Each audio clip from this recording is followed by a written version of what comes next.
রাসূলুল্লাহ সাল্লাল্লাহু আলাইহি ওয়াসাল্লাম বলেন, এক ব্যক্তি অপর ব্যক্তিকে বলল, অমুক ব্যক্তিকে আল্লাহ ক্ষমা করবে না। আল্লাহ তাআলা বলেন, এমন কে আছে যে আমার নামে হলক করে বলতে পারে অমুক ব্যক্তিকে আল্লাহ ক্ষমা করবে না? আমি তাকে ক্ষমা করে দিলাম, আর তোমার আমলগুলোকে আমি ধ্বংস করে দিলাম। আল্লাহর নামে কাউকে ক্ষমাহীন ঘোষণা করা এক ভয়ঙ্কর অপরাধ। কারো প্রতি অহংকার, অবজ্ঞা, বিদ্বেষ নিয়ে বলা আল্লাহ তোমাকে ক্ষমা করবেন না, এটি আমাদের চরম একটি ভুল। আমরা কারো ভুল দেখলে আমরা তার জন্য আল্লাহ সুবহানাহু তাআলার কাছে দোয়া করব যাতে আল্লাহ সুবহানাহু তাআলা তাকে হেদায়েত দেয়। কিন্তু আমরা কখনো তাকে অবজ্ঞা করে বলবো না যে আল্লাহ সুবহানাহু তাআলা তাকে কখনো ক্ষমা করবে না। এমনই আরও একটি ঘটনা রয়েছে হাদিসের কিতাবে। জমজম ইবনে জাউস রাহিমাহুল্লাহ বলেন, আমি আমার এক সঙ্গীর তালাশে মসজিদে নববীতে প্রবেশ করি। হঠাৎ দেখি সেখানে কৃষ্ণচোখ ও চকচকে দাঁতের উজ্জ্বল চেহারার এক ব্যক্তি। পরক্ষণেই তিনি আমাকে ডাকলেন, হে ইয়ামামি, কাছে এসো। আমি কাছে গেলাম।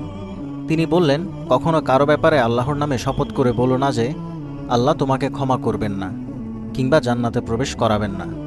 আমি বললাম, আল্লাহ আপনার প্রতি রহম করুন, আপনার পরিচয়টা কি জানতে পারি? তিনি বললেন, আমি আবু হুরায়রা রাদিয়াল্লাহু তাআলা আনহু। আমি বললাম, আপনি আমাকে এমন কথা বলতে বারণ করেছেন যা আমি রাগান্বিত হলে পরিবার পরিজনকে বলে থাকি। তিনি বললেন, এমন কথা বলো না, কারণ আমি রাসূলুল্লাহ সাল্লাল্লাহু আলাইহি ওয়াসাল্লামকে বলতে শুনেছি, বনী ইসরায়েলের মধ্যে দুই ব্যক্তি ছিল, তাদের একজন পাপ কাজ করত এবং অন্যজন সর্বদা ইবাদতে লিপ্ত থাকত। যখন ইবাদত গুজার ব্যক্তি অপর ব্যক্তিকে দেখত তখনই তাকে খারাপ কাজ পরিহার করতে বলতো। একদিন সে তাকে পাপ কাজে লিপ্ত দেখে বলল, তুমি এমন কাজ হতে বিরত থাকো। সে বলল, আমাকে আমার রবের ওপর ছেড়ে দাও, তোমাকে কি আমার ওপর পাহারাদার হিসেবে পাঠানো হয়েছে? সে বলল, আল্লাহর কসম, আল্লাহ তোমাকে কখনো ক্ষমা করবেন না, অথবা তোমাকে আল্লাহ জান্নাতে প্রবেশ করাবেন না। আল্লাহ তাআলা তাদের নিকট একজন ফেরেশতাকে পাঠালেন। ফেরেশতা তাদের জান কবজ করে আল্লাহর নিকট উপস্থিত হলেন। তিনি পাপীকে বললেন, তুমি যাও, আমার রহমতে জান্নাতে প্রবেশ করো।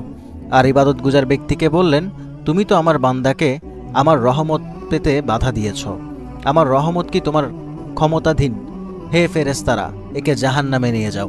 রাসূলুল্লাহ সাল্লাল্লাহু আলাইহি ওয়াসাল্লাম বলেন, সেই সত্তার কসম যার হাতে আমার জীবন, সে এমন উক্তি করেছে যার ফলে তার দুনিয়া ও আখিরাত উভয় বরবাদ হয়েছে। সুতরাং সময় থাকতেই আমাদের সাবধান হওয়া জরুরি। এমন কথা বলা থেকে বিরত থাকা জরুরি যা আমাদের আখিরাতকে ধ্বংস করবে।